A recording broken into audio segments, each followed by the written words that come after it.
Этот поистине долгожданный день настал. В столице состоялся предпоказ одной из самых ожидаемых комедий этого года «Бизнес по-казахски в Америке». Мы, ясное дело, не могли пропустить такое событие и отправились за подробностями. Да, переживаем. Я очень волнуюсь. Я волнуюсь за все свои проекты, будь то телевидение, сценка в КВН или кино. Сегодня пригласили коллег на премьеру. Сейчас будем спрашивать мнение. Фильм, как вы помните, рассказывает о владельце отеля по имени Жомарт. Он хочет добиться заветной 5-й звезды для своего бизнеса. Дабы сделать это, ему необходимо отправиться в Штаты и жестко импровизировать. Снятый для вас семейный фильм. Зовите родителей, приходите с детьми. Давайте поддержим отечественное кино. Специально для вас съездили в Америку, чтобы вам было интересно. Съездили, отсняли, и что из этого вышло, скажете вы. Всех вас зову на фильм «Бизнес по-казахски в Америке». Бюджет фильма составил $500 тысяч, и большая часть затрат пришлась на съемки за рубежом. Впрочем, оно того стоило. По крайней мере, те, кто фильм уже посмотрел, остались очень довольны выбором страны для съемок. Очень понравилась игра актеров, а также такие какие-то уже юмор такой уже, скажем так, ну, мирового масштаба, то, что люди разных возрастов и разных национальностей понимают этот юмор.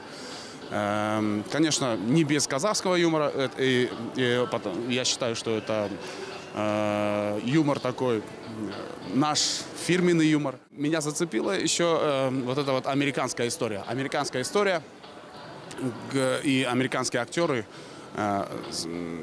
Вот это что-то, какой-то симбиоз получился очень прикольный. Кстати, вторая часть одной из самых успешных комедий 2016 года снималась совместно с Gakku Entertainment. И если вы вдруг об этом не знали. Перед съемками советовались с Анжаром Мустафиным. Сказали, что хотим снять кино в США. Нам очень нужна творческая помощь. Сценарий понравился Санжару, и летом мы решили сотрудничать. Если подытожить, я очень доволен работой.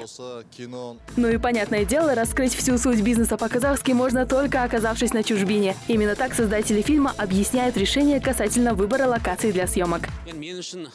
Для меня, да и не только для меня, для всех режиссеров поработать в Америке – это, по-русски говоря, большое открытие. Так что я очень счастлив, что поработал там с парнями и девушками. Для меня это выход на новый уровень.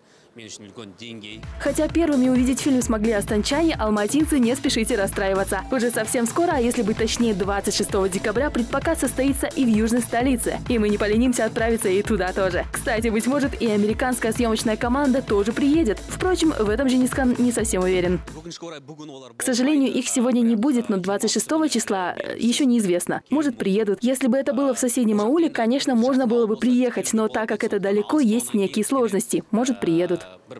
В любом случае, те, кто фильм уже успели оценить, с уверенностью заявляют, посмотреть обязательно стоит. Мы склонны верить первым рецензентам, так что с нетерпением ждем премьеры уже 28 декабря во всех кинотеатрах страны.